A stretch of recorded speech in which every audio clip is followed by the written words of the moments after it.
So we had 3 deluxes that seem to have fell off the back of a truck or off a ship, or I don't know. Maybe they got pirated away.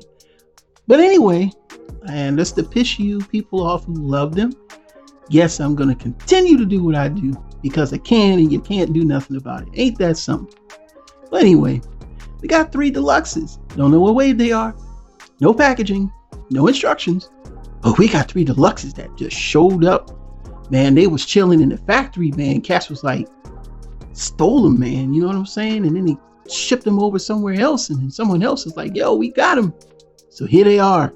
So in front of you today, in order on this video, we have Legacy Deluxe Knockout, Legacy Deluxe ELITA-1, and Legacy Deluxe Wildrider. Now, I don't know when these are supposed to be released, but somebody got them now. And of course, Hasbro don't do that. So let's just put that out there, okay? They don't do that. But let's talk about the figures. Enough's enough. So first things first, I am very pleased with the vehicle mode for Knockout, being a heavy retool of Studio Series 86 Jazz in the Kingdom Jackpot. This is what you do when you do these remolds and repaints. This is done right. It is done beautifully, and I love it. And compared to the original Knockout vehicle mode from Transformers Prime, it's not that bad to me. Just the rims could be painted, but other than that, it does still look good.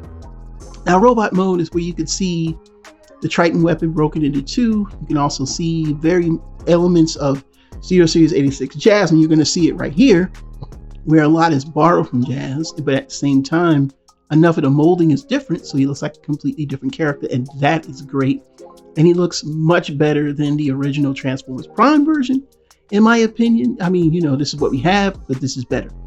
And out of the Transformer Prime universe toys that they have released, this one is the one that I really, really want.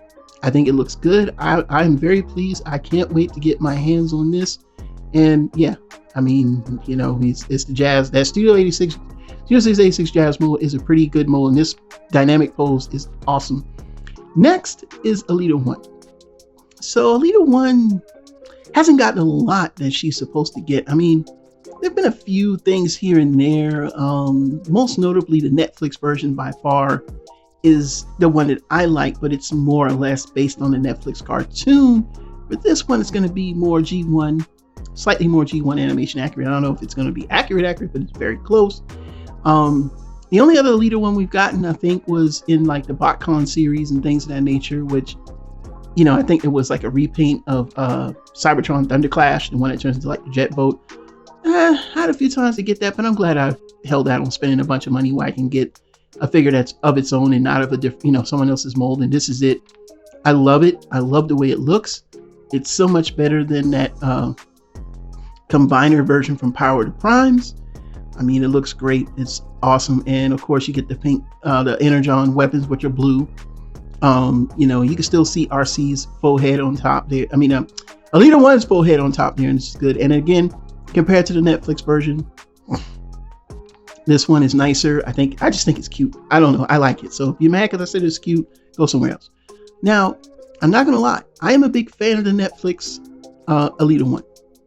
The Netflix ELITA-1 is, I don't know what it is. It's a slight differences, slight, head remolding, chest remolding, and all that stuff.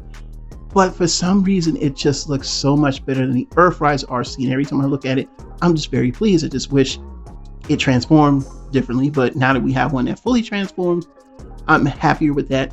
I don't know. There's room for both. And of course, here she is next to Siege Optimus Prime. I mean, I guess they're trying to replay the War for Cybertron series or something. I would like to have seen her more next to Earthrise. And here's another pose. I love it, man. This is cool. Yeah, man.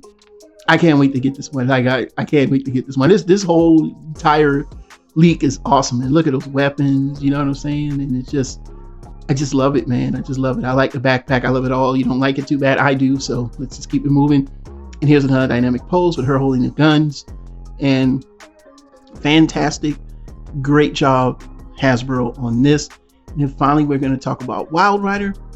Now, Wildrider is anticipated. Of course, the last time we got Wildrider in the Combiner Wars, he was a limited edition. I think he went by a different name. I forgot. I know him as Wildrider, so I'm not going to try to remember all that. Now, of course, in Combiner Wars, you got him also, though the paint job is slightly different. This one mimics more or less that Ferrari, almost that Ferrari 308, GTS 308. I think this is what it kind of mimics. And it could be a different Ferrari, I don't know, but it's definitely a Ferrari. But yeah, it's got the red stripe on the side, nice deep purple Decepticon emblem on the front. Looks fantastic. I'm ready for this. Even the hubcaps, they're like a Hot Wheel, man. And if you're a kid, before Transformers in '84, you had Hot Wheels and probably Lego.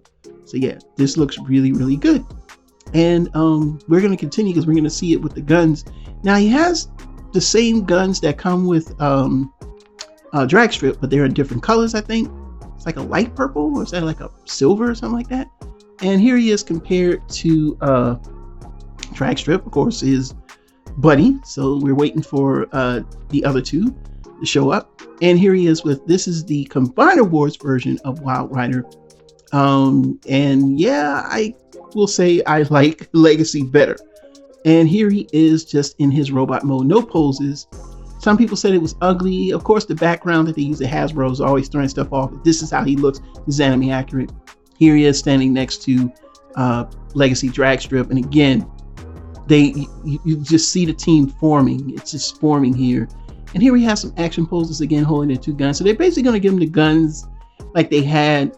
It's hard to explain, but they had these little rear guns that you can attach to them. Here's a little more close up of the face. I always thought he looked like Frankenstein a little bit, but at least he looks like G1, and that's what we want. And then finally, we have what's going to be intended to be his leg mostly. He's definitely a leg. He's not going to be an arm. Just wanted to let y'all guys know that. So a little disappointment for you guys. Thought he'd be an arm. Looks like that's enough. And then finally, before we get into final thoughts of what I like about all of these so far, here he is in comparison to the CW Combiner Wars version of Wildrider. The Unite Warriors, I believe, is a little darker and has a different paint scheme. I personally prefer Unite Warriors, but if you had the loot, this thing that cost you like $100 to get, almost $100 to get CW Wildrider. So compared to the two, of course, Legacy wins. So I want to give a shout out to actually being pleased with all three of these. All my money would be gone right now if they were available for me to purchase, but unfortunately they're not. And well, we know how they got into the hands of the people that are showing them off. But as they say, I'm supposed to leave it alone. I'm not doing anything. I'm just reporting the news. It's up to Hasbro, not me. So get mad at them, not me. But other than that, I like them. I'm really impressed. I'm ready for Menasor. I'm ready for ELITA-1. I'm ready to incorporate Wildrider. I always wanted to make him a Stunticon. What are your thoughts? Leave them down in the comments below. Until then, see you soon.